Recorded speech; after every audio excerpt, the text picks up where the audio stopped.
Malta qed tkun ta' eżempju għal wħud mill-pajjiżi li jaspiraw li jissieħbu fl-Unjoni Ewropea fis-snin li ġejjin. F'intervista ma' TVM News, ir-rappreżentant permanenti ta' Malta l-Unjoni Ewropea Marlene Bonnici qalet li wħud mill-pajjiżi qed jitolbu laqgħat ma' rappreżentanti Maltin fl-Unjoni Ewropea għal pariri dwar l-istrutturi u x'kienet għamlet Malta. Jina meta jiġu għaw dejjem jiġu bil-karta u nqogħdu nħazzu l-istrutturi u kif għamilna u x'għamilna. Jisaqsuna, isma' kif kontu tagħmlu intom? Kif innegozjajtu din? U kif waqqaftu s-sistemi hawnhekk għax intom pajjiż żgħir, amministrazzjoni żgħira. Kif toħorġu, kif tirrikrutjawhom, tingaġġawhom l-attaxxees? Marlene Bonnici rrimarkat li ħafna minn dawn il-pajjiżi ħarsu lejn Malta fl-isfond tar-riżultati miksuba fost oħrajn matul il-Presidenza tal-Kunsill tal-Unjoni Ewropea fl-ewwel 6 xhur tal-2017 li kienet ikkaratterizzata minn numru ta' sfidi inkluż Brexit.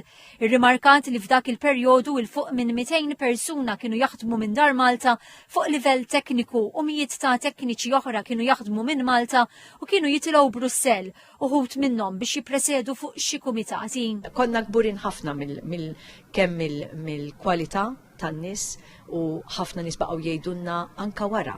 Niġu ġifieri il-pajjiżi li issa jridu jitlu fil-Unjoni Ewropea bħal Montenegro, pereżempju, u l-Moldova, qed isaqsu lilna intom pajjiż żgħir. Kif għamiltu, kif tlaħqu ma' dawn l-affarijiet u jridu laqat magħna. L-aħħar pajjiż li ssieħeb mal-Unjoni Ewropea kien il-Kroazja fl-2013 u r-Renju Unit ħareġ uffiċjalment fl-2020. 9 pajjiżi bħalissa huma kandidati biex jingħaqdu mal-Unjoni Ewropea.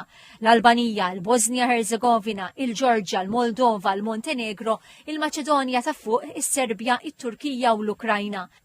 Fl-aħħar laqa bejn il-mexxejja tal-Istati Membri tal-Unjoni Ewropea u tal-Balkani tal-Punent, il-President tal-Montenegro Jakov Milatovic qal li pajjiżu jimmira li jkun 28 pajjiż li jissieħeb fl-Unjoni Ewropea sal-2028.